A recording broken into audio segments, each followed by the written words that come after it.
Voilà, bonjour à tous, à toutes. Nous venons d'avoir une répétition de chorale. Donc nous sommes samedi, et nous sommes obligés de répéter maintenant le samedi matin, puisque le soir nous est interdit. Voilà, une répétition de la chorale qui chante à Saint-Louis, à l'église Saint-Louis.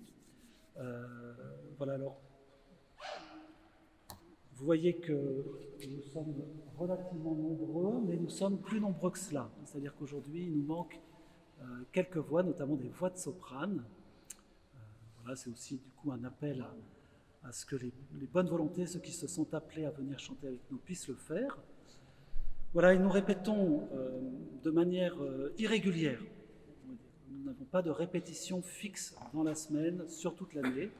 Nous répétons surtout pour des moments. Alors là, en ce moment, nous répétons eh bien pour les messes du carême et puis les messes et les offices de la Semaine Sainte et de la Vigile pascale, en sachant que nous sommes comme tout le monde actuellement dans l'incertitude de savoir exactement comment cela se passera.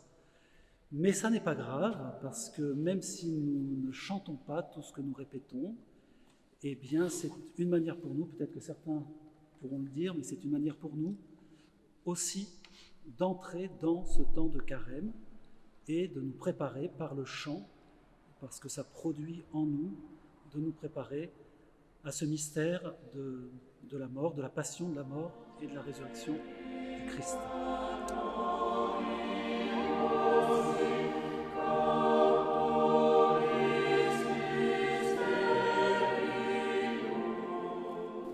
Carême signifie pour moi conversion. Et conversion, c'est aller peut-être plus vers la prière. Et la chorale est un soutien très fort et très fidèle pour aller vers la prière, puisque chanter, c'est prier de foi. Alors moi, ça m'aide beaucoup et j'avoue que je ne loupe pas les répétitions. Que pendant le carême, plus que le reste de l'année, s'imprégner des textes de nos chants. La liturgie est belle, on chante beaucoup les psaumes, pour pas qu'on prépare beaucoup des psaumes. Et c'est vrai que répéter, ça nous aide à nous imprégner de la parole. Et cette parole, vraiment, en tout cas moi, me permet de vivre un carême un peu plus ancré quoi, dans la parole de Dieu. Et j'aime bien chanter parce que c'est aussi quelque chose qui me nourrit. Mais le samedi, et notamment en ce moment, donner du temps samedi matin, c'est pas simple. Et en même temps, c'est une manière d'offrir du temps à Dieu, de me tourner vers lui aussi. Donc c'est un petit effort que je fais, même si il est compensé par la joie de chanter.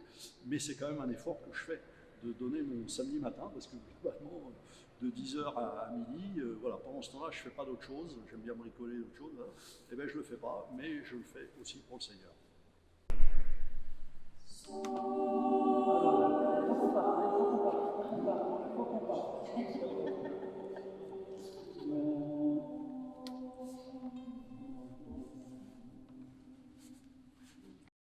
Simplement dire que ce qui me frappe beaucoup dans nos répétitions, c'est que le chant est un acte qui peut paraître très extérieur. On est obligé de sortir quelque chose de nous dans le chant. Et donc c'est en même temps une activité, je ne sais pas si c'est le bon terme, mais qui peut paraître très extérieure, mais qui a des résonances intérieures très profondes. Très profondes. Nous essayons, vraiment, nous ne sommes pas des... je ne sais pas comment dire, nous ne sommes pas des chanteurs professionnels, ni même en chorale. Voilà. Nous essayons de bien faire, nous répétons, nous essayons de bien faire, nous travaillons, mais nous essayons vraiment, je crois, chacun, je le crois vraiment, nous essayons de porter aussi ce qu'on chante et de le transformer en prière. Voilà. Et donc il me semble que ça me touche de manière très très profonde intérieurement. Voilà. Et le carême est un temps de conversion. On a besoin de revenir aussi en nous-mêmes pour découvrir ou redécouvrir le Seigneur qui nous parle au plus profond de nous-mêmes. Et le chant, je trouve, est un bon moyen pour vivre ce carême. Voilà. Je rajouterais juste une petite chose, c'est pas spécifique au carême, mais avec cette chorale, enfin avec ce chœur, on vit une grande fraternité. Et voilà, je trouve ça c'est quelque chose d'important, cette fraternité qui grandit, qui fructifie, voilà, de répétition en répétition. Voilà. C'est quelques années maintenant et c'est beau, voilà. C'est un beau fruit. C'est que si vous voulez enrichir cette fraternité, vous êtes les bienvenus. Et puis il y a la satisfaction qu'on peut avoir, qui n'émane pas que de nous, mais c'est de donner un dynamisme à nos célébrations. Voilà, que le chant ne nous aide pas que nous, mais aide aussi la paroisse. Voilà.